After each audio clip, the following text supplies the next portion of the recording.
I never imagined I'd become an entrepreneur. Growing up, I wasn't the most ambitious person. I was the kid who preferred to hang out with friends, play video games, and occasionally tinker with electronics in my spare time. But looking back, I realized that my journey into entrepreneurship started far earlier than I could have imagined. It wasn't a grand vision or a major turning point. It was a series of small moments and decisions that led me to where I am today. The first time I even considered business was during my college years. I was studying computer science, and while I was pretty good at coding, I didn't really see myself as someone who could turn those skills into a business. My goal was always to get a stable job at a tech company and live the quiet, predictable life my parents wanted for me. But that wasn't how it played out.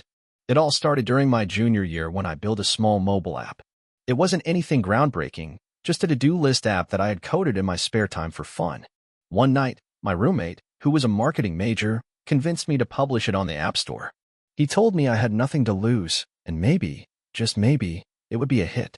I figured it was worth a shot, so I published it, not expecting much. A few weeks later, I was surprised to see a small trickle of downloads.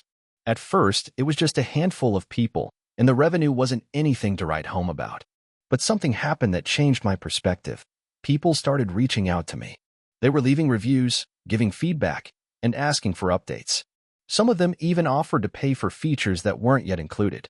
I hadn't realized it before, but there was a demand for simple, user-friendly productivity apps. The feedback made me think, hey, maybe I could turn this into something bigger. The next step was the hardest one, turning this hobby into a business. I had no experience in entrepreneurship, no real understanding of how the industry worked, and honestly, I was terrified of failing. But after many nights of reading books on startups, watching YouTube videos, and listening to podcasts, I decided to dive in. I started working on new features for the app, and I put together a basic website. The more I worked on it, the more I realized that this wasn't just a fun side project. It was an opportunity to build something real. The biggest challenge came when I decided to go all in and quit my part-time job to focus on the app full-time. My parents were livid. They had always wanted me to finish school and get a job with a steady paycheck. The idea of me abandoning my degree and the security of a job in tech to chase a dream that could very well fail didn't sit well with them. But I was determined. I wanted to give this a shot, even if it meant taking risks and disappointing my family in the process. For months, I worked tirelessly, barely scraping by. I ate ramen for lunch and dinner, lived in a small apartment with no furniture other than a desk and a chair, and spent every waking moment coding. During this time, I hit some major roadblocks. At one point, I was just about ready to give up. The app wasn't growing as fast as I had hoped, and I couldn't afford any marketing to give it a push. I had no connections in the tech world, and getting noticed seemed impossible. But then, I had an idea. Instead of spending money on ads, I decided to leverage social media. I started creating content around productivity, sharing tips and hacks that aligned with the app's mission. I joined forums, subreddits, and Facebook groups where people discussed time management and personal development. Slowly but surely, people began noticing the app. The reviews started coming in more frequently, and word of mouth began to spread.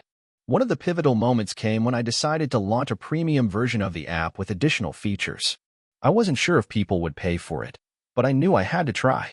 To my surprise, sales started to pick up, and I started seeing real revenue. It wasn't much at first, but it was enough to prove that the concept was working. I reinvested every penny I made back into improving the app and expanding my marketing efforts. I reached out to bloggers, influencers, and other app developers who had experience in the field, trying to learn as much as I could. Eventually, my hard work began to pay off. The app's user base grew, and I began to hire a small team to help me with development, marketing, and customer support. I wasn't making millions, but I was making a living doing something I loved. The satisfaction of seeing my app being used by thousands of people around the world was indescribable. But the journey didn't stop there. In fact, it only got harder. As the app gained more traction, competition increased. There were bigger companies with larger teams and more resources who were now targeting the same audience. I had to constantly innovate to stay ahead, releasing updates, adding new features, and improving user experience. The stress was overwhelming at times, but the challenge kept me going. One of the biggest lessons I learned during this time was the importance of customer feedback. Early on, I had been stubborn and resistant to change. I thought I knew what my users wanted, but as I began listening to them more closely, I realized how much better the product could be if I just took their suggestions seriously. It wasn't always easy, and there were times when I had to make tough decisions, but in the end, it made the app stronger. Looking back, I'm proud of how far I've come, but the journey has been anything but easy. There have been moments of doubt, failure, and frustration, but each obstacle has taught me something valuable. Entrepreneurship isn't a straight path.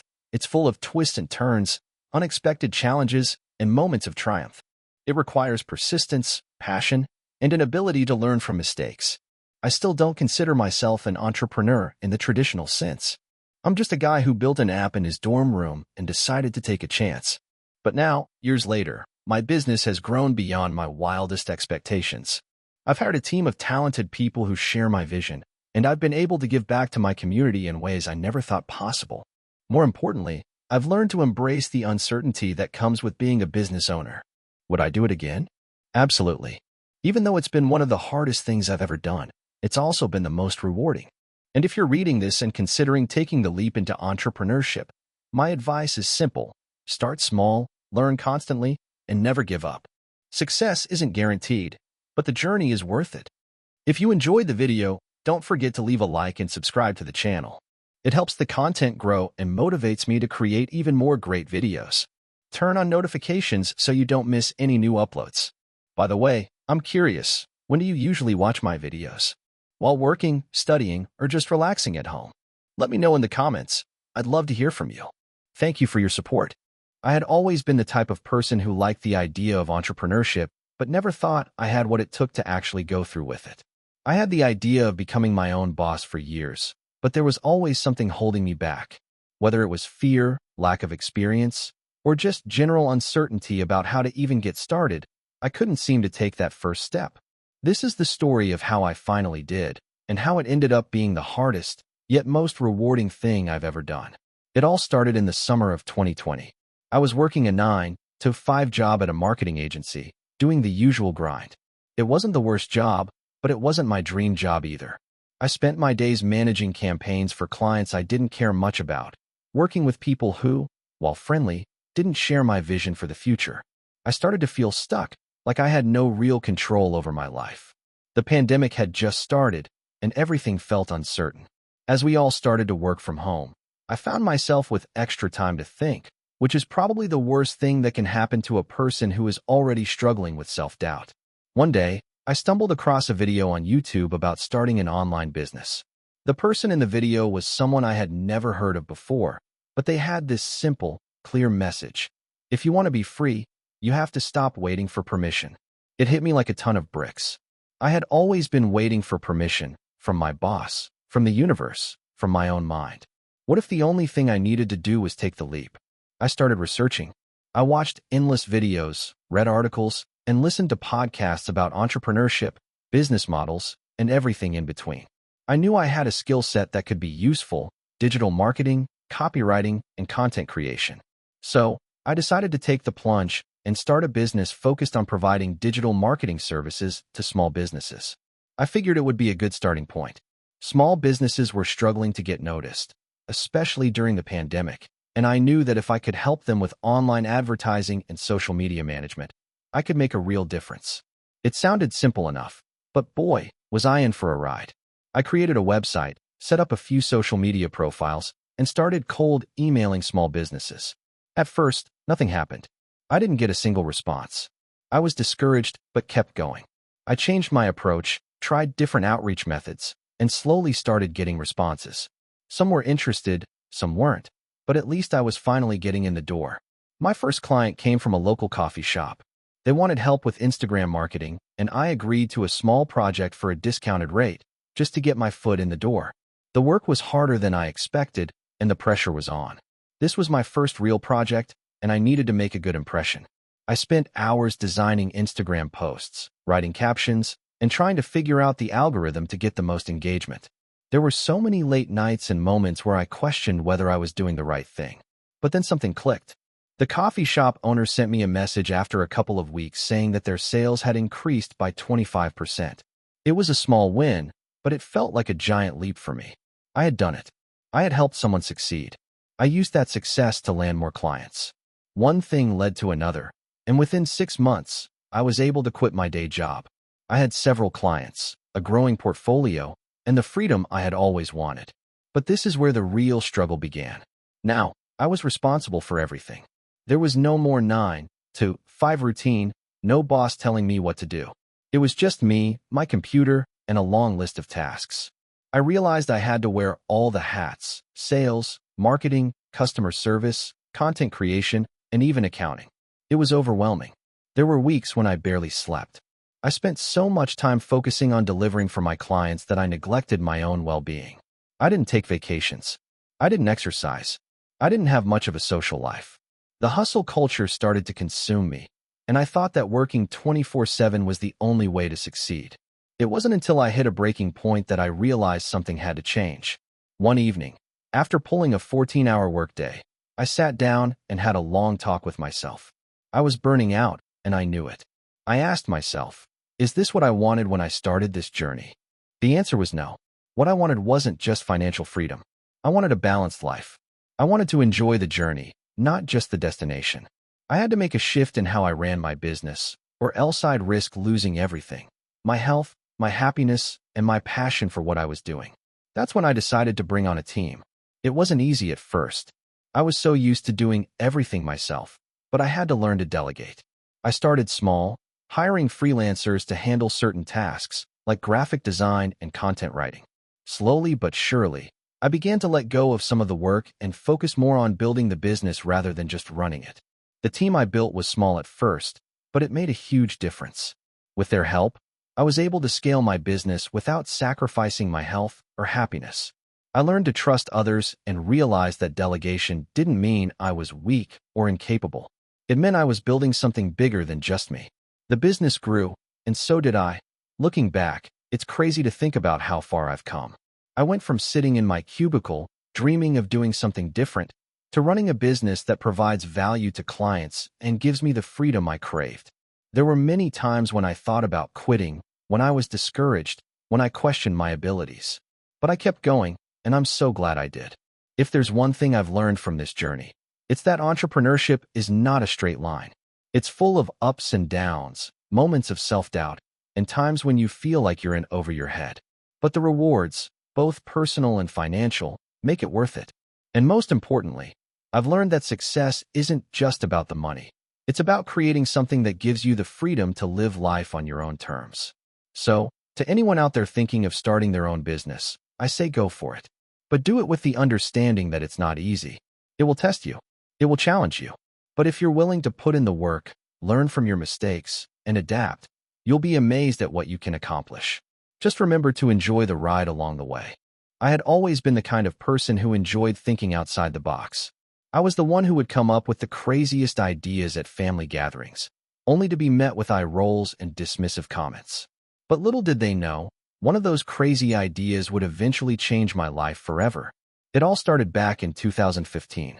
I was working a corporate job in a marketing agency, doing what everyone thought was the ideal career for a college graduate like myself. I had a stable income, health benefits, and a promising future. The thing was, I hated it. Every day felt like a grind, and while my paycheck was decent, it didn't make up for the sense of dissatisfaction gnawing at me. I knew I wasn't meant to be behind a desk pushing papers and making coffee runs for my boss. One evening, after yet another grueling day at work, I sat down with a glass of wine and started browsing the internet. It was mindless scrolling at first, but then something caught my eye.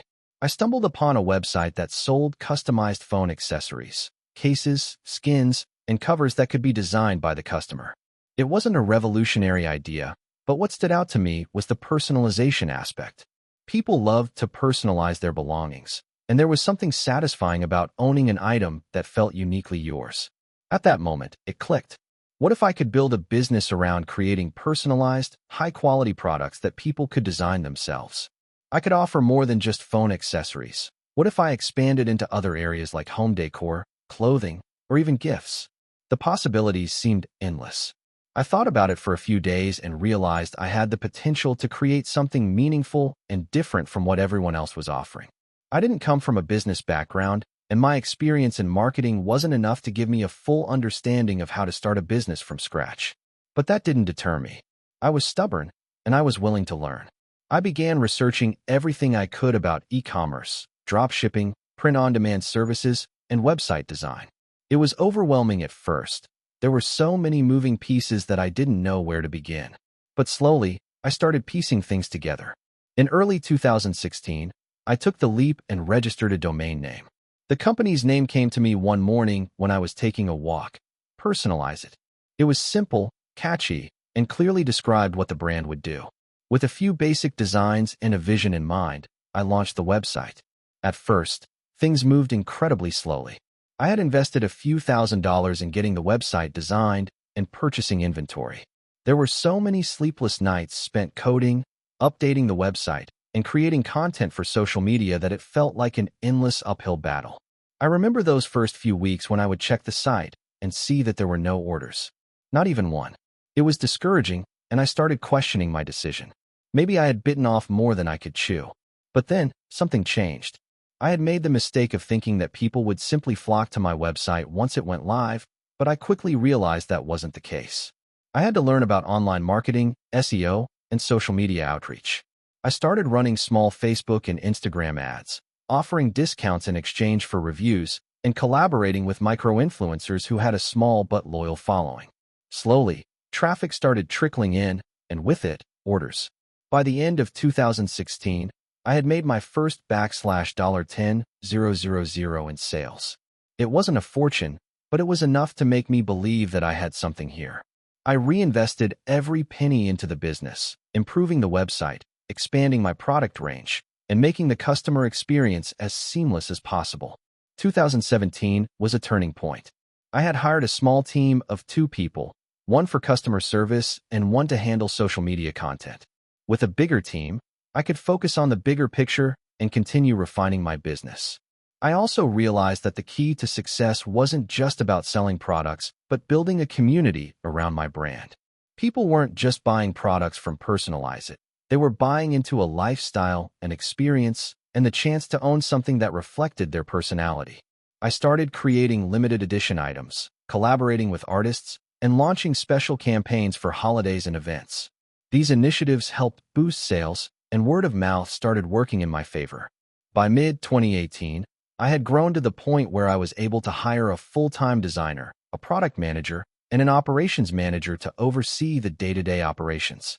The business was no longer a side hustle. It had become a full-fledged company. But just when I thought everything was going smoothly, disaster struck. In 2019, Personalize It faced a massive setback. One of our suppliers, a third-party company responsible for printing and shipping our products, suddenly went out of business. This caused a huge delay in production, and customers were angry. Orders were being shipped late, and some were even lost in transit. I received countless emails and social media comments from dissatisfied customers, and it felt like the entire business was on the verge of collapse. I remember sitting in my office, staring at my computer screen, feeling utterly defeated. It was the lowest point I had reached as an entrepreneur. I was on the phone with suppliers, trying to find new ones, but it felt like I was running out of options. I knew I had to act fast or risk losing everything. I spent the next few weeks working around the clock to find new suppliers and improve our logistics. It was stressful, but I was determined to make things right. I kept communicating with my customers, offering refunds and free products as a way to make up for the delays. Slowly, things began to improve. By 2020, the business had fully recovered from the setback. I had learned a valuable lesson about supply chain management and the importance of having backup plans. Personalize It was back on track and stronger than ever. Fast forward to 2024, and Personalize It has grown beyond what I ever imagined. We now offer a wide range of products, from clothing and accessories to home decor and custom gifts. Our customer base has expanded globally, and our brand is recognized for its commitment to quality and customer satisfaction. I've been able to hire a fantastic team, and together, we continue to innovate and push the boundaries of what's possible. Looking back, there were times when I wanted to quit, when I questioned whether I was cut out for entrepreneurship. But now, I see that every challenge I faced was an opportunity to learn and grow. The journey wasn't easy, and it certainly wasn't fast, but it was worth every sacrifice and sleepless night. If there's one thing I've learned, it's this: there's no shortcut to success. But if you're willing to put in the work, stay persistent, and adapt when things don't go as planned, you can build something incredible. The road is long, but the rewards are worth it. It's not about how many times you fall. It's about how many times you get back up. And that's the story of how Personalize. It went from a crazy idea to a thriving business that changed my life. I was broke and living in my friend's spare bedroom when I started my business. I had no savings, no formal education, and no real connections. But I had a relentless drive, a knack for solving problems, and an obsession with the idea that there had to be a way to turn things around. This is how I went from zero to building a business that generated over $1 million in revenue in under 2 years. It all started in 2019, right after I lost my job. The company I worked for had been downsizing, and despite my years of dedication, I was let go. I wasn't too surprised. I had heard rumors for months, but the reality still hit hard. I felt humiliated, frustrated, and honestly a bit lost. I spent the next few months bouncing between temp jobs, barely making ends meet. I had a few dollars in my checking account, and the pressure was mounting. One night, I found myself scrolling through Reddit, reading success stories of entrepreneurs who had gone from nothing to something. A lot of them seemed to come from backgrounds that were way more privileged than mine. They had access to funding, college degrees, or had been working in tech companies from a young age. But I thought, why not me? What's stopping me from building something of my own? I knew I needed a way out, and this was the only option left that didn't involve waiting around for some miracle. I didn't have a ton of money, so I needed to start something small. After weeks of brainstorming, I landed on the idea of creating a mobile app for personal finance. The idea was simple: help people track their spending habits, set budgets, and save for the future. It wasn't groundbreaking, but I thought it could fill a gap in the market. The app would have a sleek, minimalist design and simple features that anyone could use. The first challenge was learning how to build the app. I had no formal background in coding. I dabbled in it a few years ago as a hobby, but nothing serious. So, I spent hours upon hours watching tutorials on YouTube, reading articles, and trying to teach myself the basics of app development. I also got a few books on Swift, the programming language for iOS apps, and spent weekends working on simple projects to build my skills. It was grueling. Every day, I'd get up early, work at a temp job, then come home and spend the rest of my day coding and learning. My friends thought I was crazy. I barely had time to eat or sleep, and my social life dwindled to almost nothing. But I kept pushing. There were days when I wanted to quit, days when I felt like the odds were stacked against me. But I kept reminding myself that no one was going to hand me success. If I wanted to change my life, I had to make it happen myself. After about 6 months of relentless work, I had my first version of the app ready to launch. I called it Smart Spend. It wasn't perfect. There were bugs, the user interface wasn't as polished as I wanted, and the features were limited. But I didn't care. I just needed to get it out there. I was tired of waiting. I posted about the app on Reddit, trying to get some initial feedback from users. To my surprise, the response was positive. People appreciated the simplicity and design of the app. Some even reached out with suggestions for improvement. I took those suggestions seriously, working to refine the app and make it better. But there was one problem: I had no money to promote the app. I couldn't afford paid ads or marketing campaigns. So, I got creative. I reached out to financial bloggers and influencers, offering them a free copy of the app in exchange for a review. I also spent a lot of time on Reddit, specifically in personal finance subreddits, where I shared my progress and got feedback from the community. Slowly but surely, the word started to spread. Downloads trickled in. It wasn't fast, but it was steady. I kept working on improvements, listening to user feedback, and refining the app. A few months after the initial launch, I managed to get it featured on the App Store's new and noteworthy section. That was a game changer. Downloads exploded overnight, and suddenly I was seeing more revenue than I had ever imagined. By the time 2020 rolled around, SmartSpend had become a legitimate business. I brought on a few contractors to help with design and coding, and I started generating enough revenue to quit my temp jobs for good. But that's when the real challenge began. I had to figure out how to scale. The first step was expanding the app's functionality. I added features like bill reminders, investment tracking, and a savings goal tracker. I also launched a premium version of the app, offering advanced tools for a monthly subscription. The premium version was a risk. I wasn't sure if people would pay for it, but I believed in the value of the product I was building. In early 2021, I partnered with a small marketing agency that helped me create targeted ads. I ran campaigns on social media, Google, and other platforms. To my surprise, the app's paid downloads skyrocketed. We were also seeing a healthy conversion rate from free to premium users, which meant that the business was sustainable. The revenue started to pour in, and for the first time in a long while, I felt like I was on the right track. But with success came new problems. Managing the finances, customer support, and updates became overwhelming. I realized that I needed to hire full-time employees to keep things running smoothly. In 2021, I brought on a small team to handle customer support, marketing, and operations while I focused on the product itself.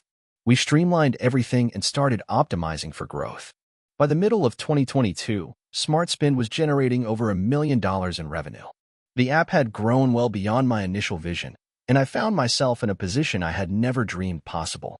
I was able to invest in expanding my business even further, launching a website, developing an Android version of the app, and even considering potential international markets. Looking back, it feels surreal. I had started with nothing but an idea, some spare time, and a lot of determination. Now I'm running a six-figure business, and I've learned more in the past few years than I ever thought possible. But the journey wasn't easy. There were countless failures, moments of doubt, and nights spent awake staring at my laptop screen. However, I've learned that success is built on persistence, creativity, and a willingness to keep learning. For anyone out there thinking about starting a business, my advice is simple. Start. Don't wait for the perfect moment, because it'll never come. The beginning is always messy, and you'll make a million mistakes. But if you stick with it and keep improving, you might just build something bigger than you ever imagined. It's crazy to think about how far I've come. From being broke and lost to running a successful business, I've proved to myself that with enough determination and creativity, anyone can achieve their dreams. I still have a long way to go, but I'm proud of what I've accomplished. And I'm excited for what the future holds. I was 23 when I decided to take the leap into entrepreneurship. I had just graduated from college with a degree in computer science, but my dream wasn't to work for a tech giant like Google or Facebook. I wanted to build something of my own. It was one of those go big or go home moments, and I didn't really have a backup plan. My background wasn't exactly brimming with resources. My family was middle class, and while they supported me emotionally, they didn't have much to offer financially. So, I started out in a small rented house, and my office was just a corner of the living room, filled with secondhand furniture and old computers. I had a few $1,000s saved up from part-time gigs during college, but that was it. At the time, I thought the hardest part would be coming up with a good idea. Turns out, that was the easy part. My company would focus on creating a cloud-based platform that would help small businesses streamline their operations. Think CRM, project management, and customer support all rolled into one, but at a much more affordable price than the enterprise-level solutions. The vision was clear: solve real problems for small businesses and give them access to tools that larger corporations take for granted. I remember sitting at my desk at 2 a.m., coding away, feeling like this was it. This was my big break. The first mistake I made was thinking that just having a great idea would be enough. I was naive. I didn't do enough research into the market, the competition, or the pain points that small businesses were really experiencing. My product was decent, but it wasn't revolutionary. I thought that if I just built it, people would come. Spoiler, they didn't. For the first few months, I spent all my time coding. I'd wake up, work straight through until midnight, sleep for a few hours, and do it all over again. I didn't focus on sales or marketing because I thought the product would sell itself. I was wrong.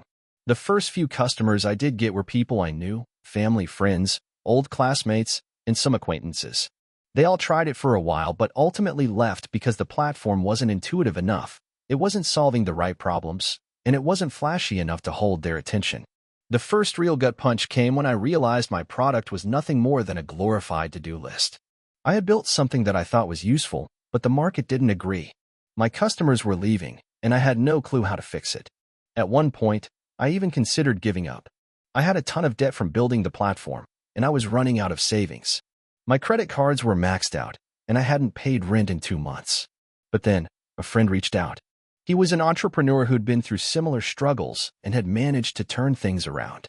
He told me something that completely shifted my perspective. Failing is part of the process. The key is learning from your failures and finding a way to pivot. That hit me hard. I realized I was so focused on making my original idea work that I hadn't taken the time to learn from my customers' feedback. I hadn't asked them what they wanted, what was missing, or what was confusing. Instead of continuing down the same path, I decided to go back to the drawing board and actually talk to the small businesses I was targeting. The next few months were dedicated to customer research. I reached out to every person who had tried the product, even the ones who had left, and I listened to their feedback. I spent hours interviewing small business owners and asking them about their biggest pain points. The answer was clear. They didn't want a bloated platform with a ton of features they would never use. They wanted simplicity, speed, and something that didn't require a degree in computer science to understand. After realizing this, I decided to completely overhaul the platform. I simplified the user interface, stripped out unnecessary features, and focused on building something that would save small business owners time and make their lives easier. It wasn't flashy, but it was functional. I also decided to take a completely different approach to sales and marketing. Instead of assuming people would come to me, I started cold emailing small businesses, offering them free trials of my platform. I also worked on building my online presence, writing blogs, and sharing content related to small business management. It was an instant success. In fact, it took several months to land even a few paying customers. But I kept pushing. Slowly, I started to get traction. I remember the first time someone emailed me to thank me for the platform. They told me it had saved them so much time and that they were willing to pay for it. That email made everything feel worth it. By the end of the first year, the company had grown to about 15 paying customers, which, although small, felt like a huge win compared to where I had started. I had paid off some of my debt and could finally pay myself a modest salary. Still, I was far from comfortable. I was working 80-hour weeks, and the pressure was immense. But I was learning every day, and I could feel things starting to move in the right direction. The second year was where things started to get interesting. I found a mentor, an experienced entrepreneur who had sold his own company a few years earlier. He helped me refine my business model, and most importantly, he helped me shift from thinking like a developer to thinking like a business owner. I learned about pricing strategies, customer acquisition, and the importance of scaling efficiently. By year 3, I was able to hire a small team. I had 3 developers working alongside me, and we started getting more serious about marketing and sales. We raised a small round of seed funding from angel investors, which allowed us to hire more people and improve the platform further. We launched new features, including automation tools and integrations with other software, which made the platform more attractive to a wider audience. But the most important thing I learned during these years was the power of persistence. There were times when I felt like giving up, when things weren't going the way I wanted them to. But every failure was a lesson, and every setback was an opportunity to grow. Over time, our customer base began to grow more rapidly, and within 5 years, the business had expanded to over 5,000 customers. Fast forward to today, and I'm the CEO of a company that's now worth over $50 million. It's been a crazy ride, and there's still so much more to learn, but I'm proud of how far we've come. I've learned to embrace the failures, the mistakes, and the challenges because they've been the most valuable parts of the journey. The one thing I always remind myself is that success doesn't come overnight. It comes through hard work, learning from your failures, and staying focused on the long-term goal. It hasn't been easy, but I wouldn't change a thing. If you're thinking of starting your own business, my advice is simple: don't quit. Keep going, keep learning, and embrace the process, the highs, the lows, and everything in between. It will be worth it. I never thought I'd become an entrepreneur. Growing up in a working-class family, the idea of starting my own business seemed like a distant dream, something only people with money or a certain level of privilege could pull off. But, as life often does, it threw me a curveball that completely changed my perspective on what's possible. It all started during my time at university. I wasn't a standout student. I did all right in my classes, but nothing that would have made me the most likely to succeed. I didn't have any grand visions of becoming a CEO or a tech mogul. I was just trying to get by, figure out what I wanted to do with my life. My family didn't have much, so I always worked part-time jobs to cover my expenses. I had a job at a local cafe, a retail gig at a clothing store, and even worked as a tutor for a while to make ends meet. One day, while I was working at the cafe, I overheard a conversation between a regular customer and the barista about a product called cold brew coffee. At the time, I had never heard of it. I was still drinking regular iced coffee like most people. They were talking about how it was such a huge trend and the demand was growing. The more they talked about it, the more intrigued I became. I had a lot of questions, but didn't want to interrupt. When they left, I Googled it and read all about how cold brew was different from iced coffee and why it was becoming so popular. The more I learned, the more I realized that it was an untapped market in my area. I started thinking about how I could capitalize on this growing trend. I wasn't a coffee expert, but I figured if people were talking about it, there had to be potential. So, I set out to experiment. I watched YouTube videos, read articles, and learned everything I could about cold brew coffee. I even started making it in my dorm room, tweaking the recipe until I thought I had it just right. Eventually, I decided to take the leap. I didn't have much money to invest, but I had enough saved up from working my various jobs. I used that money to buy the equipment I needed to start small-scale production, just a few jugs and a couple of large containers for brewing. I knew that my university town had a decent coffee scene, but I also saw an opportunity to stand out by offering something different. I figured, if nothing else, it would be a fun side hustle. I started selling my cold brew in small batches to my classmates and professors. I went door to door, offering samples in exchange for feedback. It wasn't a huge hit at first, but slowly, I gained a loyal group of customers. They loved the smooth, rich taste of my cold brew, and they appreciated that I wasn't charging outrageous prices like the bigger coffee chains. I started to build a small following, and before I knew it, I was getting orders from people outside of the university, too. Friends of friends, relatives, you name it. By the end of my first year selling cold brew, I had saved up enough to take it to the next level. I knew that to really grow, I needed more than just word of mouth. I needed to be more professional about it. So, I registered the business, created a website, and started offering delivery services around town. I partnered with a few local cafes and small businesses to sell my product in their stores. I also invested in better equipment, which helped me scale up production. Things were starting to look up. My business was growing, but with growth came new challenges. I had to manage my time better, especially since I was still a full-time student. Balancing the business with schoolwork and my part-time jobs was exhausting, but I loved it. I was doing something that felt meaningful to me, and I could see the potential for it to turn into something much bigger than just a hobby. But it wasn't all smooth sailing. After about 6 months of steady growth, I hit a huge roadblock. The supplier I had been buying my coffee beans from suddenly raised their prices, and that put a significant dent in my margins. I was faced with a tough decision. Should I raise my prices to match the increased costs or find a way to keep my prices the same and absorb the difference? I spent a lot of sleepless nights thinking about it. Eventually, I made the decision to raise my prices slightly, but I knew I couldn't do it too much or risk alienating my loyal customers. I also reached out to several other suppliers to see if I could get a better deal. After a few weeks of negotiations, I was able to find a supplier who could give me a better price without sacrificing quality. That solved one problem, but I was still faced with the challenge of managing the increasing demand. That's when I started to get serious about outsourcing some of the work. I hired a couple of friends to help with production and delivery. I also started to look into automated systems for taking orders and managing inventory. It was around this time that I realized I needed to focus on the bigger picture and not get bogged down in the day-to-day operations.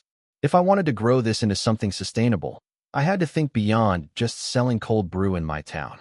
After graduation, I decided to take the plunge full-time.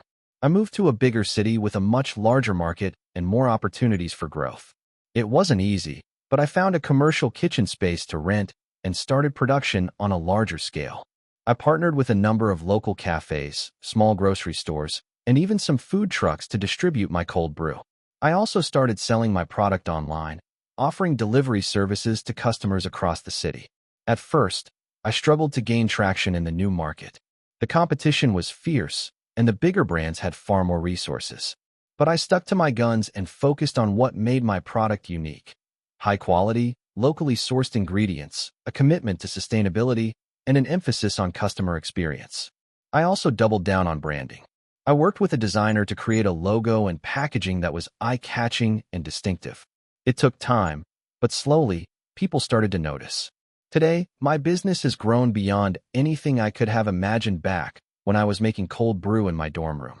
We now sell our products in over 50 locations across the country, including major grocery stores and coffee chains. We've built a strong online presence with a loyal customer base, and I've expanded our product line to include various flavors and ready-to-drink options. Looking back, I can see how far I've come. The journey wasn't easy, and there were plenty of times when I thought about giving up. But through it all, I learned that entrepreneurship isn't about having everything figured out from the start. It's about persistence, adaptability, and a willingness to keep pushing forward, even when things get tough. If there's one piece of advice I would give to anyone thinking about starting their own business, it's this: just start. You'll figure it out along the way. It's kind of crazy when I look back at how far I've come. I wasn't born into money, and I definitely didn't have a silver spoon in my mouth. I grew up in a small town in Texas. My parents worked hard, but we didn't have a lot. I didn't go to private schools or have any special advantages growing up, but I always had a mindset that I was meant for something bigger. The problem was, I didn't know what that something was. After high school, I enrolled in college. I didn't really know what I wanted to do, but I figured a business degree was a safe bet. My first year was a disaster. I couldn't stay focused, and my grades plummeted. I was living on ramen and barely scraping by. I knew deep down that I wasn't cut out for the traditional 9-to-5 life, but I didn't have the courage to quit school yet. So I kept grinding, telling myself it would get better. It didn't. By my second year, I was completely over it. I was living in a crappy apartment with 3 roommates.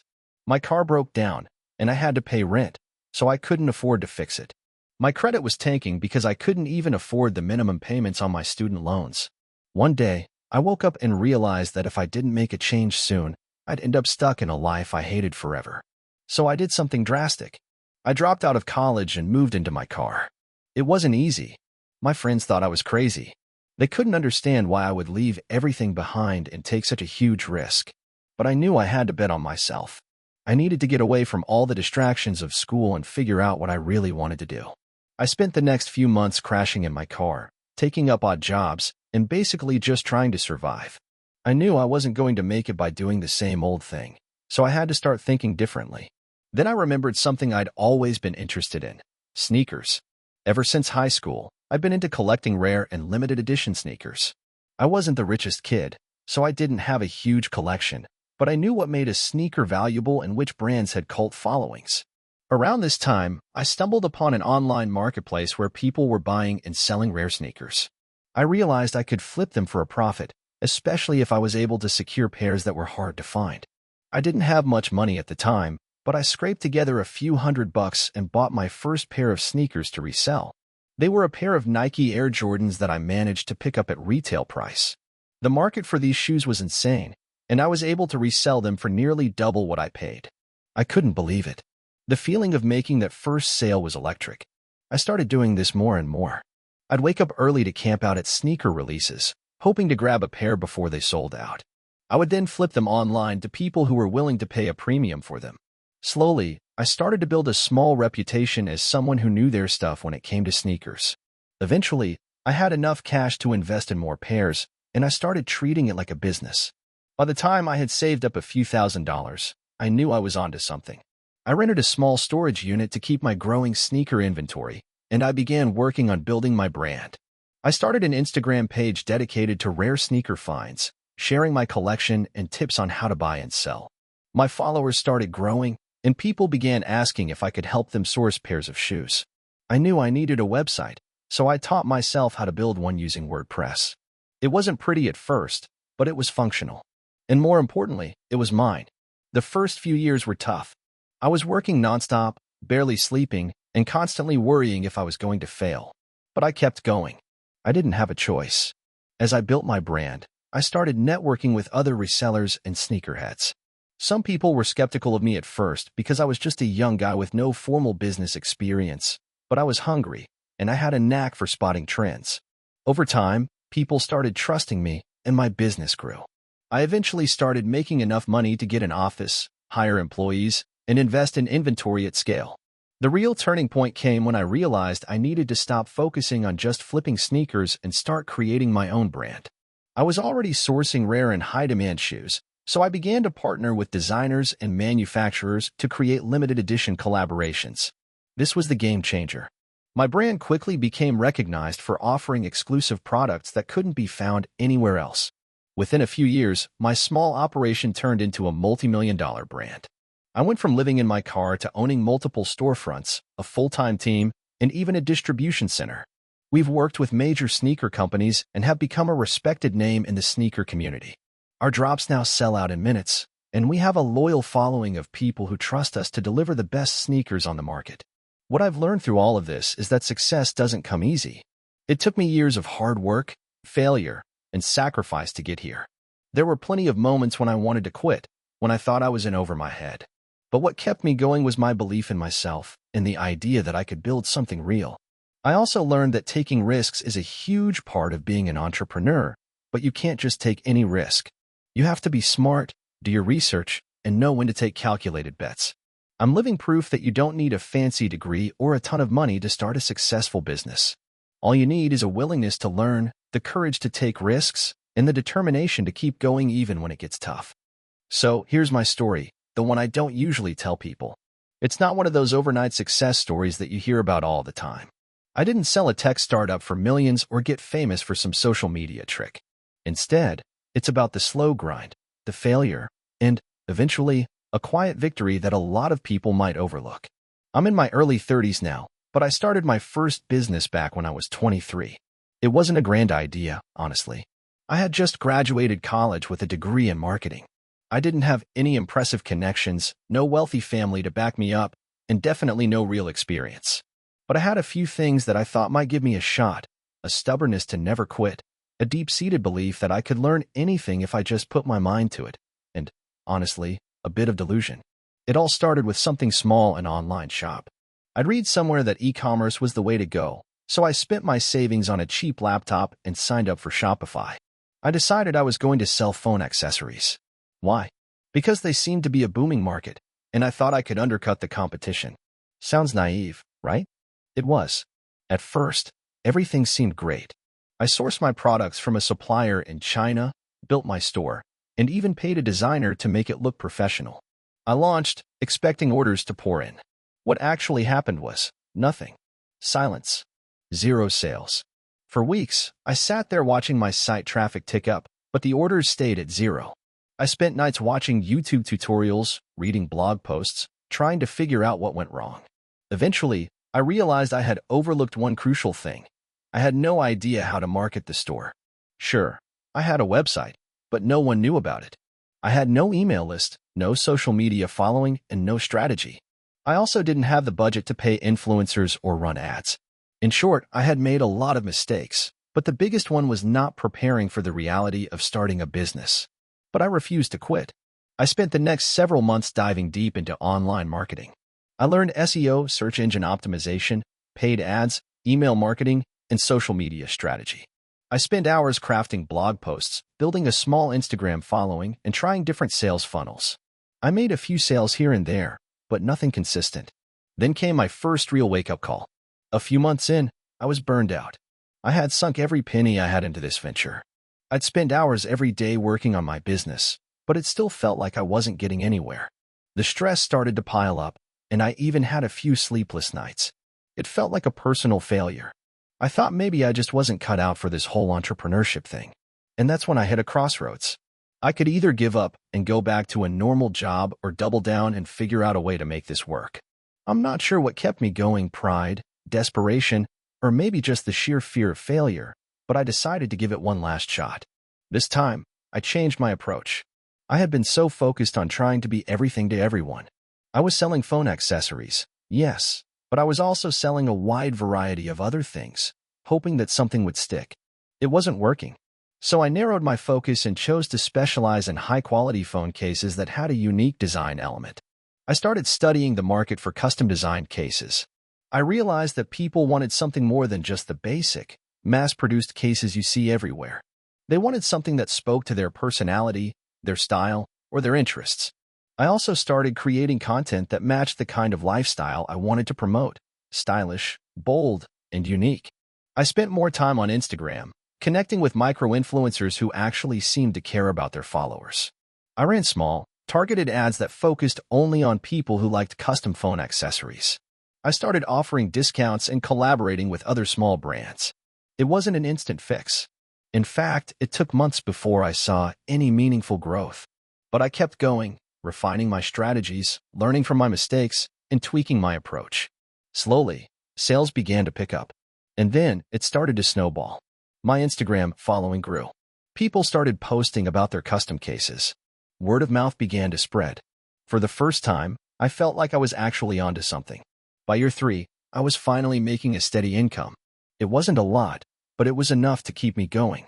I had paid off my initial investment and was able to reinvest the profits back into the business to grow it further. I was also working fewer hours, having learned how to automate parts of the process, like shipping and customer service. In year 4, things really took off. I expanded my product line to include other accessories like laptop sleeves, custom chargers, and even some lifestyle products. The brand had gained enough traction that I was able to hire a small team to help with the workload. The first person I hired was a social media manager because I realized I needed to scale my marketing to reach more people. Fast forward to today. My brand is no longer just a small online store. I've grown it into a business with a full-time staff, a thriving online community, and several partnerships with larger companies.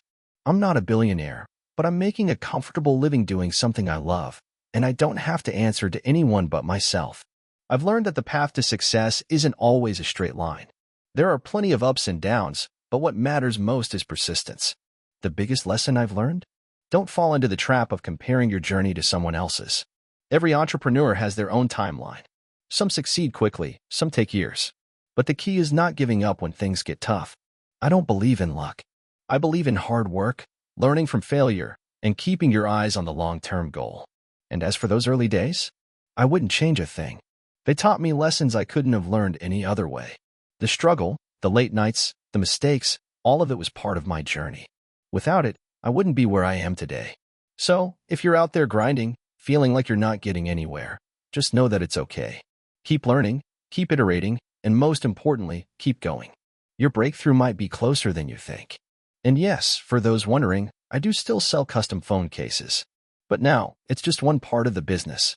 I've learned that success doesn't come from just one idea. It's about evolving and adapting to what works. Hey, friends, if you enjoy this content, don't forget to like the video and share your thoughts in the comments. We really want to know what you like and what can be improved. What do you think of the video? Are there any topics you'd like to see in future videos? Your feedback really helps us get better. Thanks for being with us. I never thought I would become an entrepreneur. I wasn't raised with the mindset, didn't go to business school, and I didn't have any mentor who could guide me through the labyrinth of starting a company. I was a regular guy working a 9-to-5 job in a cubicle, just like millions of others. But life has a funny way of throwing challenges your way, and sometimes those challenges are the sparks that ignite the fire of your future. This is my story of how I went from a desk job to building a company from scratch and eventually selling it for a 7-figure sum. It all started around 2015 when I was working as a marketing manager for a small tech startup. The company was growing, but we were stuck in a rut. We had an amazing product but struggled to get the word out. I spent my days strategizing social media campaigns, analyzing competitors, and attending networking events. Despite our best efforts, growth was slow, and I was feeling disillusioned. I spent long hours at my desk, daydreaming about doing something that truly excited me. The moment I started questioning my place in that world came one afternoon when I was scrolling through Reddit during a lunch break. There was a post on a subreddit about side hustles and entrepreneurial journeys, and it caught my attention. People were sharing their stories about starting their own businesses from scratch, some of them with little to no investment. I'd heard stories like these before, but something about this particular thread clicked. I realized that maybe I had what it took to venture out on my own. That night, I couldn't stop thinking about it. I had no technical skills beyond marketing, but I had a deep curiosity about e-commerce. I wondered if I could build an online store selling something unique, something that wasn't already saturated. I had seen so many successful dropshipping businesses pop up, and while I knew it wasn't a magic bullet, the idea intrigued me. I spent the next few weeks learning everything I could about e-commerce. I watched countless YouTube videos, read blog posts, and signed up for every free webinar I could find. I didn't want to rush into anything. I wanted to build something solid. I knew it wouldn't be easy, and I wanted to be prepared for the long haul. After researching, I found a niche that seemed untapped: eco-friendly products. It was 2016, and sustainability was starting to gain more traction in the mainstream. I thought, what if I could create a brand that offered high-quality, eco-friendly products that were also affordable? The idea sounded good in my head, but the more I researched, the more I realized the competition was fierce. Everyone and their dog seemed to be jumping on the eco-friendly bandwagon. But I didn't let that stop me. I had learned about the importance of differentiating yourself in a crowded market, and I thought I could offer something different by focusing on a specific set of products that were hard to find elsewhere. I started to hone in on eco-friendly alternatives for everyday household items like cleaning products, kitchenware, and personal care. I didn't have the money to launch a massive inventory, so I decided to go with dropshipping. This way, I could test the market without committing to a large upfront investment. I built my online store on Shopify, designed a simple logo, and started sourcing products from suppliers who could offer eco-friendly options. By the end of 2016, I was ready to launch my store. It wasn't fancy, and it wasn't perfect, but it was mine. I'll admit, I was terrified. I had never done anything like this before. I knew I was taking a huge risk, but the excitement of finally pursuing something I was passionate about made it all worth it. The first few months were a blur of late nights, tweaking my website, adjusting ad campaigns, and figuring out how to manage customer service. I remember getting my first sale and how surreal it felt. I didn't make a lot of money at first, but I kept pushing. I was learning as I went, and each small victory fueled my drive. One of the most crucial turning points in the journey came when I realized I needed to brand myself better. People weren't just buying products, they were buying into a mission. I had to stand for something more than just offering green alternatives. I wanted my customers to feel like they were part of a community, a movement towards a more sustainable future. So, I rebranded my entire store, giving it a fresh, modern look with a focus on sustainability and the long-term impact of consumer choices. I updated my product descriptions, started creating blog posts around eco-friendly living, and collaborated with influencers in the sustainable space. Slowly but surely, my sales began to pick up. By 2018, I was able to quit my full-time job. It wasn't easy, and it definitely wasn't a smooth ride. There were times when I felt like I was failing. In fact, I nearly gave up more than once, particularly during the holiday season of 2017 when a major supplier I was working with went out of business, and I had to scramble to find alternatives. But every challenge became an opportunity for growth. Each setback taught me a valuable lesson that helped me improve my business. Eventually, my store began generating enough revenue to hire a small team. I brought on a couple of part-time employees to help with customer service, order fulfillment, and content creation. This was one of the hardest decisions I had to make because I was used to doing everything myself. But it was also one of the smartest. Delegating allowed me to focus on scaling the business, and things started moving faster than ever before. By 2020, my e-commerce business had grown to the point where it was no longer just a side hustle. I was getting inquiries from investors, and I had a steady flow of customers returning to my store. I had built a brand that people trusted, and I was seeing the fruits of my labor. The breakthrough came in 2021 when I was approached by a company that wanted to acquire my business. They had been following my journey and were impressed by my growth and the mission behind the brand. At first, I was hesitant. I had spent years building this thing from the ground up, and the idea of selling it was a tough pill to swallow. But after a lot of thought and discussion, I realized it was the right move. In the summer of 2021, I sold my business for 7 figures. I'm not going to lie, the moment I signed the papers and received the check was surreal. It felt like everything had come full circle, from the marketing manager in a cubicle to the entrepreneur with a successful exit. But it wasn't just the money that made the moment special. It was the realization that I had turned a crazy idea into something real, something that made a difference in people's lives. Looking back, I can't believe how far I've come. The lessons I learned, the mistakes I made, and the people I met along the way were all part of the journey. Entrepreneurship isn't a straight line. It's filled with ups and downs, but it's worth it if you're willing to put in the work. So if you're out there reading this and you're thinking about starting something on your own, don't wait for the perfect moment. Just start. You'll learn along the way, and the journey will change you in ways you can't even imagine. It's not easy, but nothing worth having ever is. I never imagined I would end up here. I was never the born entrepreneur type, nor did I come from a family that encouraged risk-taking. In fact, it's the opposite. My parents were both teachers who valued stability above all. But somehow, through a series of bizarre twists and turns, I found myself running a company that had crossed the 7-figure revenue mark. This is the story of how it happened. It all started about 8 years ago. I was 24, living in a small apartment in a mid-sized city, barely scraping by with a job at a marketing agency. I had no real idea what I wanted to do with my life. other than the fact that I knew I didn't want to stay in that job forever. It was soul-sucking, to say the least. It wasn't a bad job, but I could already feel myself getting stuck in a cycle of mediocrity.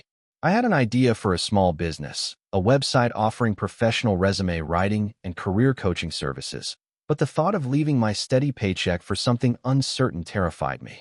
In fact, I spent months deliberating. Every time I got close to pulling the trigger, I would talk myself out of it. You're not qualified enough. The market's already saturated. You don't have enough savings to survive if it fails. It didn't help that every conversation I had with my friends and family seemed to reaffirm these doubts. One weekend, after a particularly exhausting week of work, I found myself browsing a subreddit dedicated to side hustles.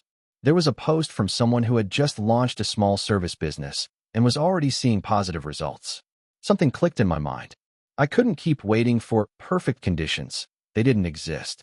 If I kept waiting for everything to line up, I would never take that leap. I took a deep breath and bought a domain name for the business. I didn't even have a business plan. All I had was the vague idea of helping people with their careers and a hunger for something better. I launched a website using a pre-made template and wrote a couple of articles about career tips. The first few months were slow. I had almost no traffic, and those who did find the website barely engaged. But that didn't stop me. I kept writing, kept promoting it on social media, and slowly, the business began to pick up. I learned a lot during those early days. First, I realized that I needed to be a lot more specific with my niche. The general term resume writing was too broad, too competitive. I decided to specialize in helping mid-level professionals who were looking to transition into new industries.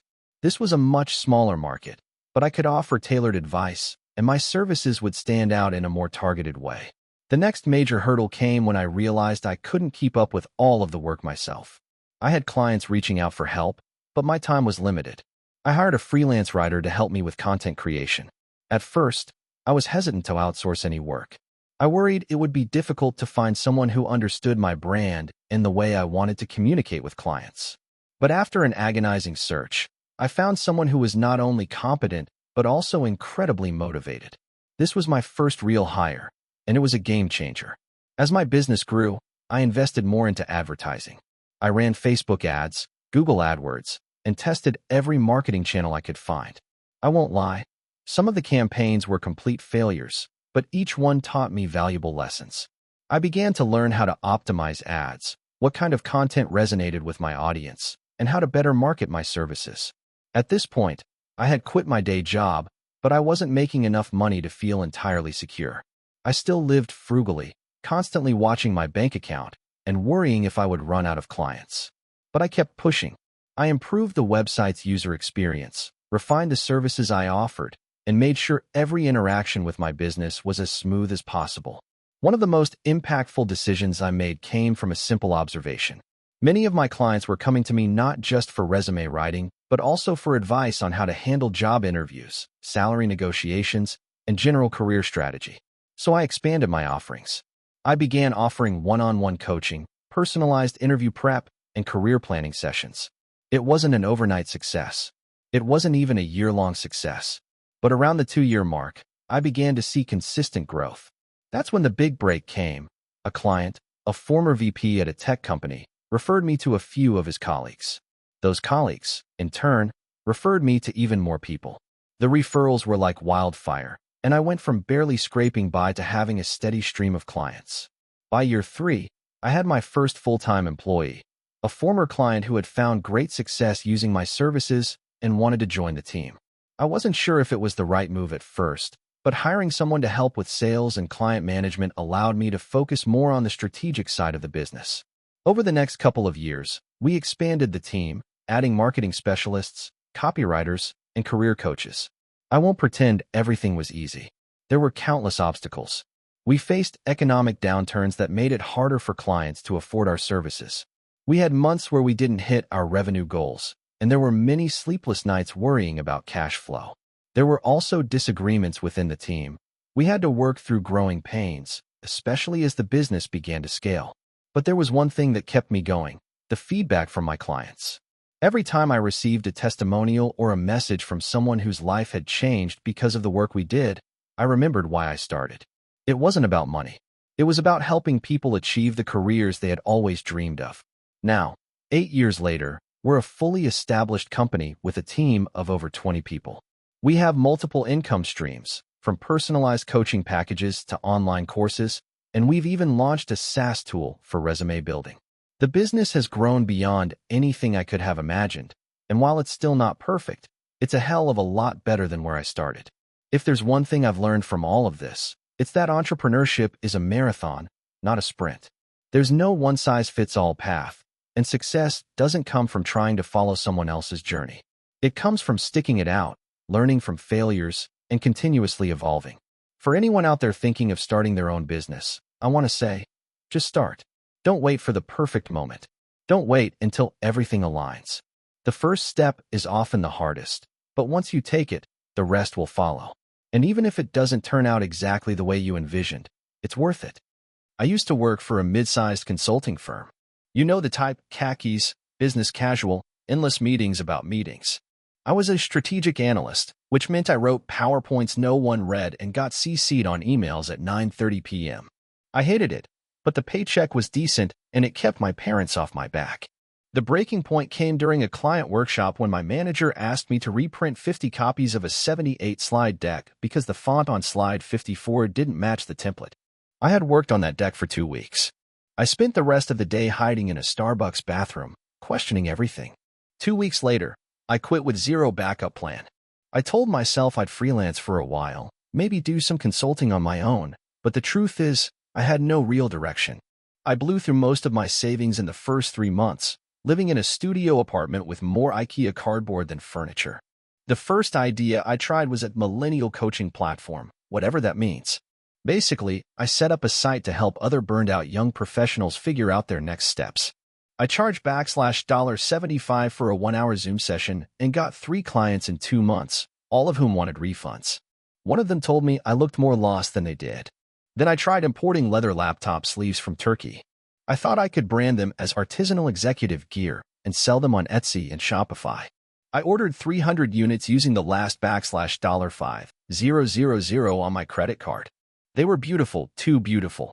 Each one cost me $22 to make, and with shipping and packaging, my margins were paper thin. Worse, the market was saturated, and I couldn't figure out how to get any traction. I sold maybe 40, gave away 20 as gifts, and the rest are still sitting in my closet. By this point, it was late 2018. I was working part-time at a co-working space in exchange for free desk space. One of my tasks was organizing networking events for the members. These were usually dry, awkward affairs with too much hummus and not enough purpose. One day, I tried something different.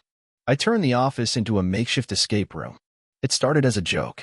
I put clues in the supply closet, riddles under keyboards, puzzles that required teamwork to solve. I split the members into teams and offered a $50 gift card to whoever escaped the office first. I spent $70 in 8 hours putting it together. And people loved it. There was shouting, laughing, intense collaboration. People who never talked before were suddenly strategizing like a SWAT team. At the end, one of the participants, a startup CTO, said, "This is better than any team-building offsite we've done. Do you do this professionally?" I laughed and said no. He gave me his card and told me to call him if I ever started. That night, something clicked. I started researching escape rooms, corporate training, gamification, and team dynamics. Most escape rooms were static, built in fixed locations and targeted at casual users. But I saw an opportunity to bring the experience to companies. I called the CTO the next week and pitched a custom escape room for their 20-person engineering team. I charged $800. I made $120 in profit after materials and time, but it felt like gold. I called the company Breakbox. The idea was simple. We bring pop-up escape room experiences to corporate offices, tailored to each team's size, goals, and budget. My first few months were rough. I was handling everything: building puzzles, transporting props, pitching clients, and doing setup and teardown. My car looked like I was running a traveling magic act. But word spread. Startups loved us because it was novel. Bigger companies loved us because it was team building that didn't suck. HR managers started calling. By the end of 2019, I had booked $87,000 in revenue and was working out of a small storage unit where I kept all the props, locks, boxes, and clues. Then 2020 hit. In March, everything vanished overnight. All my bookings were canceled. I had $6,000 in the bank and zero income. For 3 weeks, I panicked. I applied for delivery jobs and unemployment. But something about giving up on Breakbox didn't sit right. So I pivoted. I spent April building a virtual version of Breakbox. I rewrote all the puzzles into digital formats, built a web app using low-code tools, and started offering remote escape challenges over Zoom. It was clunky at first, but it worked. Teams would break into virtual groups, solve puzzles collaboratively, and compete against each other in real time. That summer, I got a shout-out from a VP at a major software company on LinkedIn. Within a week, I had 47 inbound leads. I raised my prices, hired 2 freelancers to help facilitate sessions, and booked over 150 virtual events by the end of 2020. In 2021, we hit $680K in revenue. I built a small team of designers, facilitators, and a part-time developer. We moved into a small office that doubled as a prop workshop. By now, we had in-person escape kits again, redesigned for hybrid teams. In 2022, one of my clients, an HR director at a Fortune 500 firm, asked if we could build a leadership training module that integrated with their LMS. I said yes, then Googled what an LMS was. We ended up building a hybrid escape room experience that blended live gameplay with a post-event leadership debrief. It became our most profitable product. Now in 2025, Breakbox is a 14-person company. We did $2.4 million in revenue last year, with about 60% from in-person events and 40% from virtual and hybrid sessions. Our clients include Google, Airbnb, Deloitte, and about 300 companies you've never heard of. We're profitable, and I pay myself a salary that would have made my consulting self spit out their LaCroix. I still remember crying in my car after returning 200 unsold leather sleeves to my closet. I still get anxious before big client pitches. And I still use the same supply closet riddle from our first escape room sometimes, because it always gets a laugh. The best part? I wake up excited. Not every day, but most. I built something real, something weird, and somehow it worked. Ask me anything. After 6 years in a soul-sucking corporate job, I started a fake business to prank my boss. It turned into a $2.3 million/your company. This story is as ridiculous as it sounds, and I still can't believe I'm writing this from a cabin in Norway, where I'm working remotely for the next few months. Back in 2018, I was a product manager at a mid-sized tech company in Chicago. I made decent money, had good benefits, and absolutely hated every single Monday through Friday of my life. My boss, let's call him Craig, was the human embodiment of a spreadsheet. Cold, robotic, obsessed with KPIs, and condescending in a way that somehow made every meeting feel like a performance review. I had been floating the idea of starting something of my own for a while. But you know how it goes. Health insurance, rent, self-doubt, all the reasons you keep convincing yourself next year. Until one day, Craig laid into me during a Q3 planning meeting because I missed a deadline on a feature that had been deprioritized a week earlier. It wasn't even my fault, but I took the hit. That night, I was 3 bourbons deep and venting to my roommate, Mark. He's a UX designer, way more chill than me, and he said, "Why don't we start something dumb just to piss Craig off?" I laughed, but something clicked. What would annoy Craig more than me starting a completely idiotic business and pretending it was going well? So we made up a fake business, Beard Nectar, a fictional subscription box for men's beard care essentials. Neither of us had a beard. I just liked the name. We threw together a landing page on Webflow in 2 days, had AI-generated product photos, and invented some fake testimonials. Greg H. from Seattle says it saved his marriage. That kind of nonsense. Then something weird happened. I posted the landing page on my personal Twitter, jokingly saying, "Beard Nectar drops this fall. Your beard's new religion." It got shared. A lot. People were DMing me asking how to subscribe. I got 78 email signups in 3 days. One of them was a guy who ran a men's grooming podcast and wanted to interview me.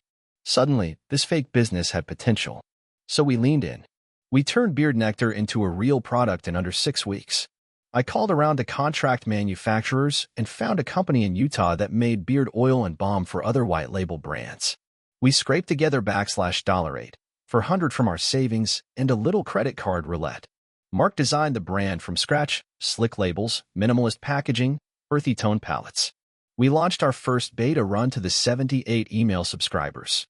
28 people actually bought a 3-month subscription. We shipped it out by hand from our apartment. People posted about it on Instagram. Then someone tagged a micro-influencer with a 20K beard-loving following. Orders started rolling in. By December, we had 500 paying subscribers. I hadn't told Craig yet. I was terrified, honestly, but also weirdly proud. So when he made a snide remark during a performance review about how some of us should focus more on our actual careers, I finally told him. I said, I'm resigning. Beard Nectar just passed $10K MRR. Craig didn't even blink. Said, that's cute. See you in 6 months. That was all the fuel I needed. 2020 hit, and the pandemic weirdly helped us. Men who used to go to barbers now had to take care of their own beards. We invested in better formulations, did a licensing deal with a tattooed barber out of Austin, and launched a YouTube channel called The Beard Gospel.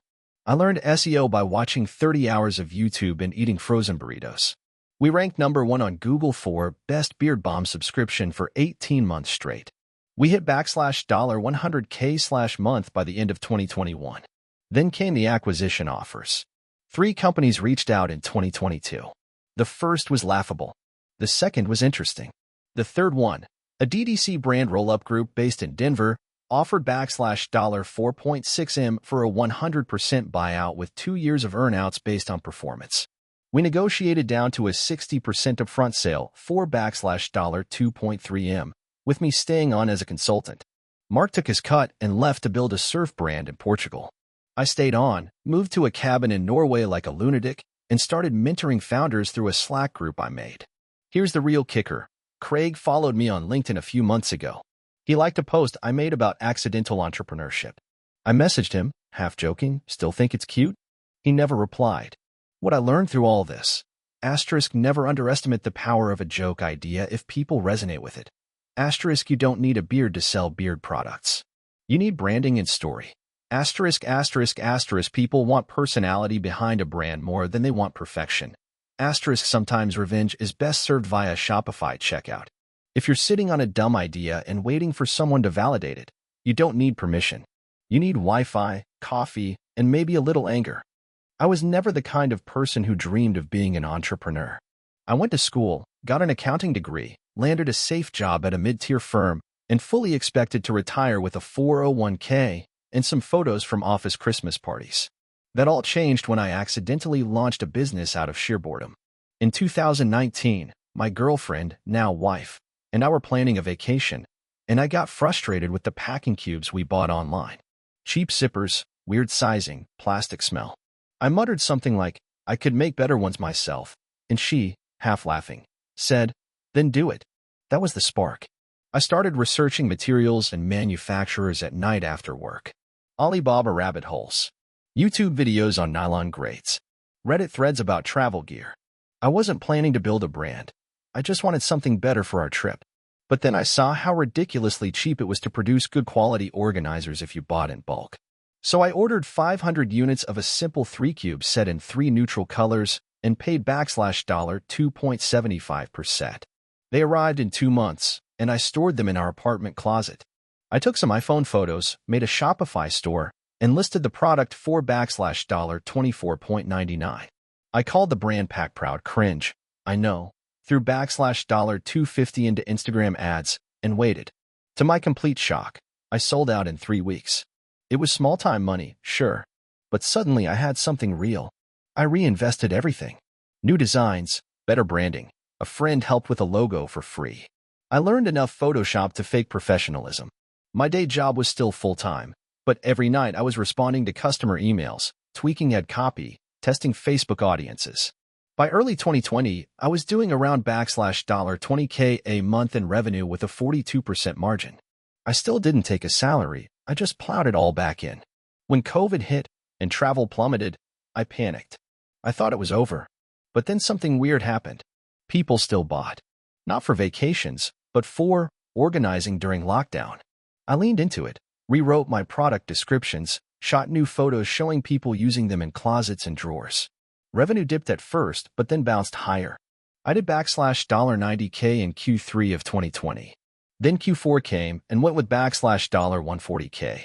I couldn't keep stocking. I quit my job in March 2021. Here's where things got messy. I decided to go big. Took a $200K loan, signed with a 3PL, and brought on a contractor to help with marketing.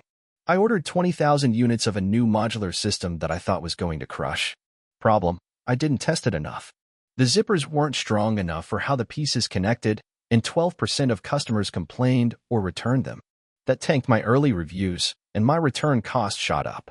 Around the same time, Facebook's iOS privacy changes completely wrecked my ad performance. My CAC tripled in 6 weeks. I didn't know what was happening. I thought my ads just sucked. I burned through $60K trying to fix it. By the end of 2021, I was working 14-hour days, bleeding money, getting heart palpitations, and dreading customer support emails. My contractor quit. My relationship was straining. We had to delay our wedding because I was too underwater financially and emotionally. I came this close to shutting everything down. Instead, I shut myself down for 2 weeks. I turned off the site, refunded anyone who had pending orders, and just stopped. I slept. I read. I ate actual meals. And then I sat down with a yellow legal pad and rewrote the entire business. What had worked? What hadn't? Where had I gotten cocky, lazy, distracted?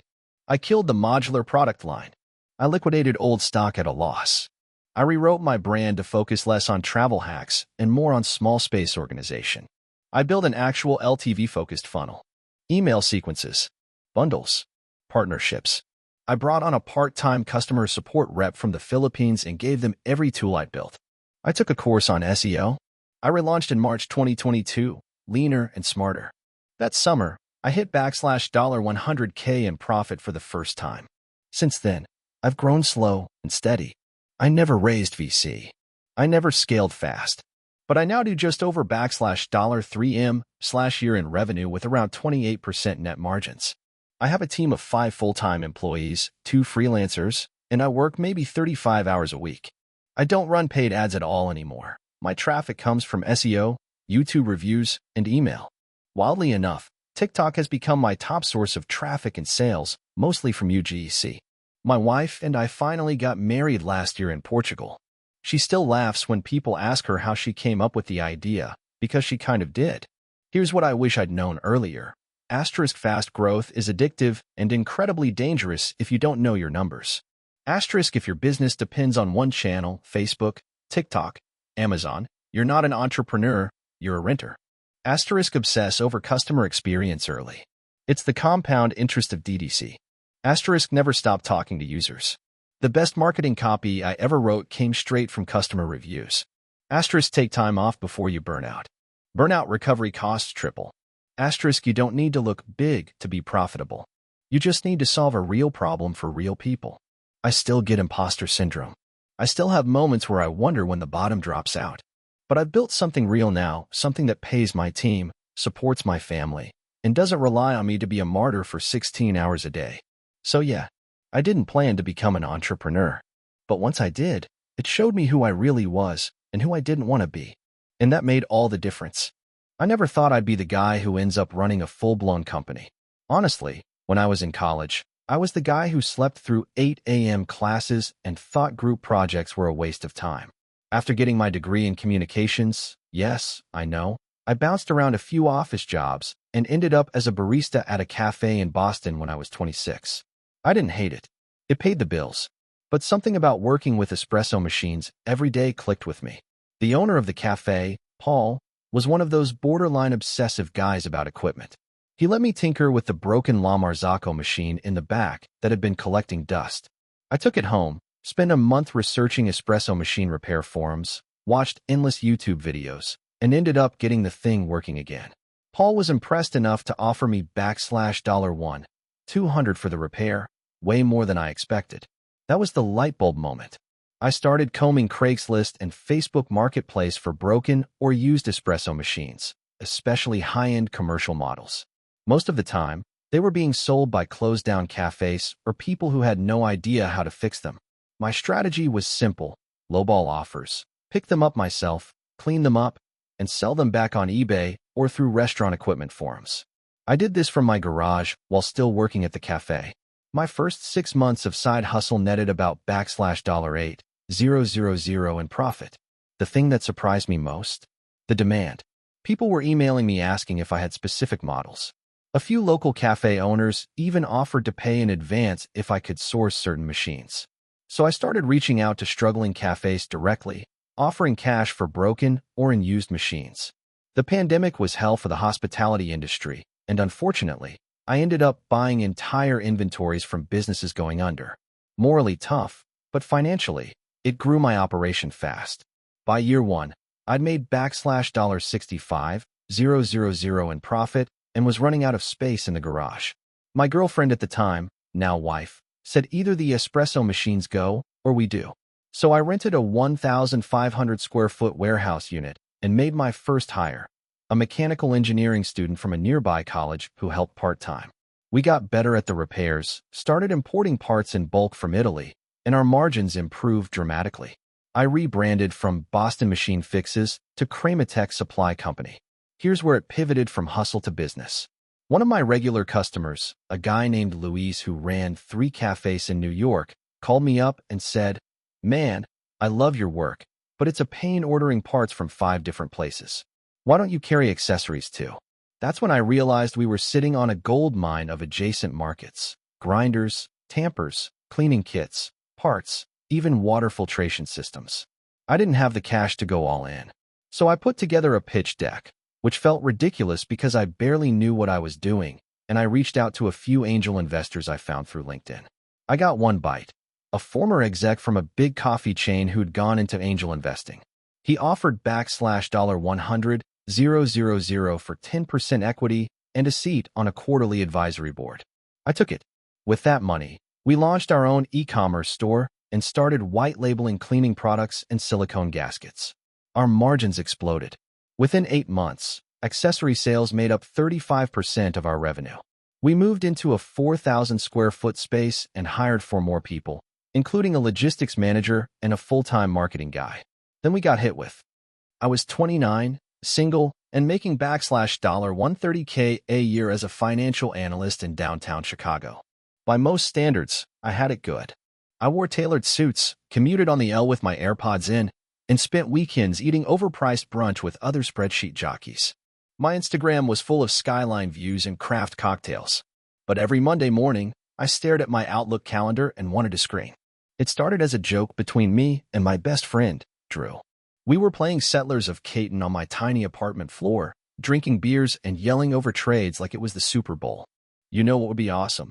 Drew said, rolling his eyes as I hoarded all the bricks. "If there was a chill place to play games and drink.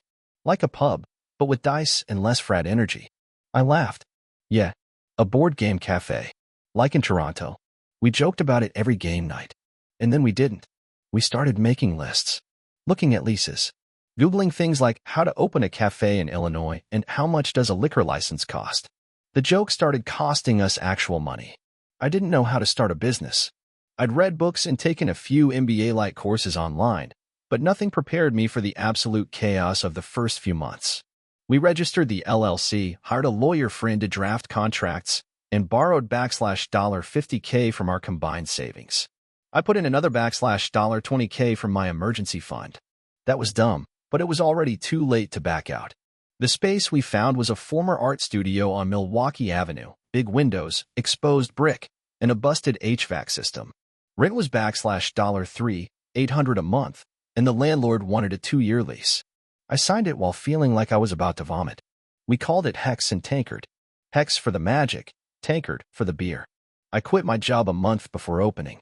My coworkers thought I was insane. My manager, Glenn, took me out for a "don't do this" lunch. He said, "You're walking away from 6 figures to sell coffee in Candyland?" I just smiled. But that night, I stared at the ceiling, panicking about how I'd pay my health insurance. Opening day came fast. We had 250 board games, 12 mismatched tables from Craigslist, and a PS system I didn't fully understand. The espresso machine leaked. One of our staff, my cousin, called in sick. The fire inspector showed up unannounced and almost shut us down over a missing exit sign. But people came.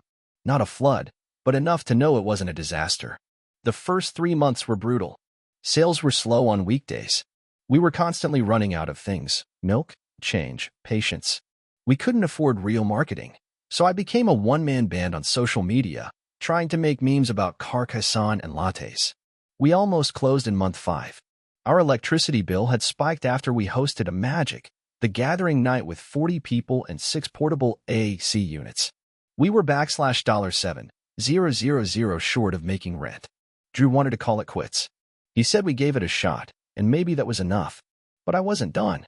I maxed out a credit card and sold my stock portfolio to cover the gap. I started sleeping in the back room between late-night D&D campaigns and 7 a.m. pastry deliveries. I learned to fix a clogged toilet with a hanger. I learned that being an entrepreneur often means being the janitor, barista, therapist, and social media in turn. Then something changed. The neighborhood started talking. Someone made a TikTok about our potion flights. We served colorful mocktails and test tubes with dry ice fog. It got 300,000 views. The next weekend, we were packed. We built momentum. We hosted trivia nights, sold custom game merchandise, and partnered with a local brewery for game and drink nights. I hired actual staff. I gave Drew a paid sabbatical so he wouldn't burn out. I took a paycheck again for the first time in over a year, $500 a week, but it felt like $1 million. Our community grew. People proposed during game nights. We had a regular who celebrated her cancer remission with a D/&D one-shot. Teachers brought their students in after school. One guy told me Hex and Tankard saved him from depression during lockdown. And then came the day that made it real. A couple walked in on a snowy Friday night, looked around, and said, "Oh, this is the place everyone talks about."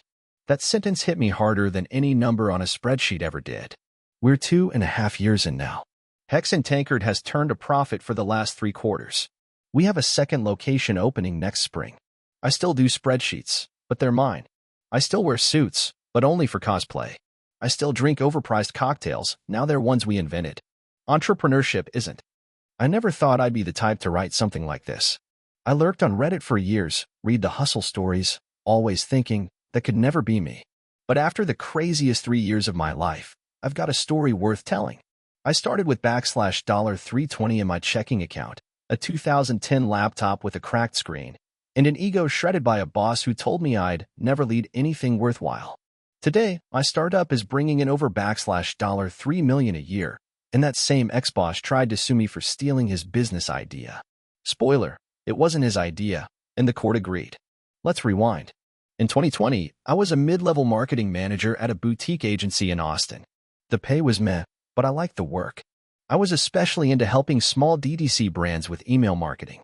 I developed a knack for optimizing flows, abandoned cart, post-purchase sequences, etc., and one client told me that my tweaks boosted their revenue by 27% in a month.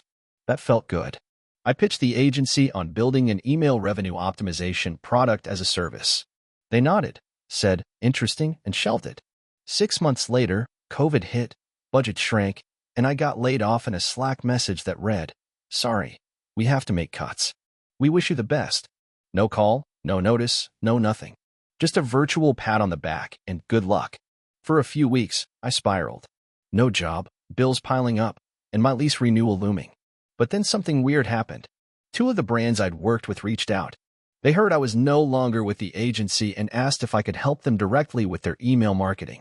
I said yes without thinking. I charged $1 $200 per brand. That was already more than I'd been making after taxes at the agency. I lived frugally, oatmeal breakfasts, $2 frozen meals, no car. After 3 months, I had 5 clients.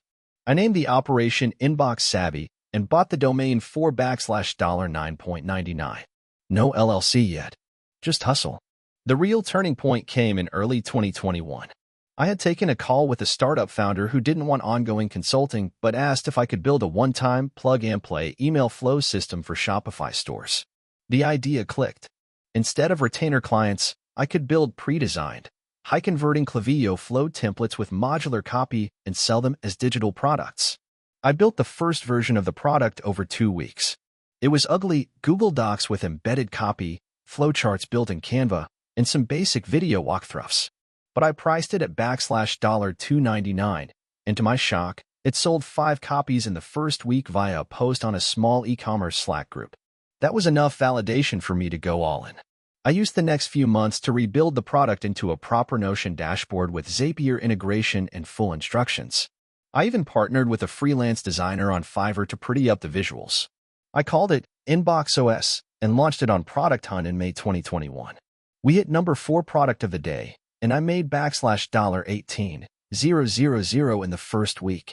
By the end of 2021, I'd earned $280,000 in total revenue, 70% from Inbox OS and the rest from custom consulting. I hired my first contractor, a Klaviyo specialist from Romania, to help with client support. Things were growing fast. And then came the drama. In January 2022, I got a cease and desist letter from my old boss. It accused me of misappropriation of intellectual property and breach of fiduciary duty. Apparently, he believed that because I once pitched the idea of email revenue optimization, he had some legal claim over Inbox OS. I freaked out at first. I'd never been sued before. I scraped together money for a lawyer who thankfully gave me a huge discount because his wife was an e-com founder and had used Inbox OS. We replied with a firm rejection and a 14-page rebuttal. Long story short, there was zero legal standing. I built everything from scratch on my own time, using none of the agency's assets or clients. He pushed forward anyway and tried to get an injunction to shut me down. We went to court in May 2022. It was a circus. He showed screenshots of old Slack messages where I'd mentioned wanting to build a product like this. But my lawyer tore it all apart. The judge dismissed the case with prejudice. I walked out of that courtroom shaking, but relieved. We leaned into the press. I told the story, without naming names, in a Twitter thread that went viral. That gave us a huge bump. Within 3 days, we had $45,000 in new sales. In late 2022, I raised a small friends and family round, $120K, and rebuilt Inbox OS as a full SaaS platform with dynamic flow generators, a copywriting AI copilot, and plug-in integration with Klaviyo, Postmark, and MailChimp. By mid-2023, we'd hit $1.1 million ARR. I gave our Romanian contractor equity and brought her on full-time as COO. She now runs ops better than I ever could.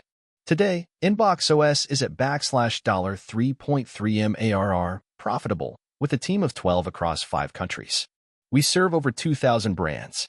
I still do one-on-one coaching twice a month for fun, but most of my time is on product and growth strategy.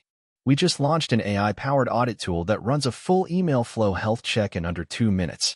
I'm telling this story now because I want people to know 2 things. 1, you're not your resume. Getting fired was the best thing that ever happened to me. 2, nobody owns your ideas unless you let them. Build fast, build loud, and document everything. Oh, and that ex-boss? He emailed me last month asking if I was hiring. I didn't reply. If you're sitting there thinking you're not ready, or that you're not the type, let me tell you, neither was I. The only difference between me then and me now is that I started. So start. Would you like a follow-up post about how we built the AI audit tool? Thank you for watching until the end. If you enjoyed this video, don't forget to like and subscribe to the channel so you won't miss new videos. Also, leave a comment.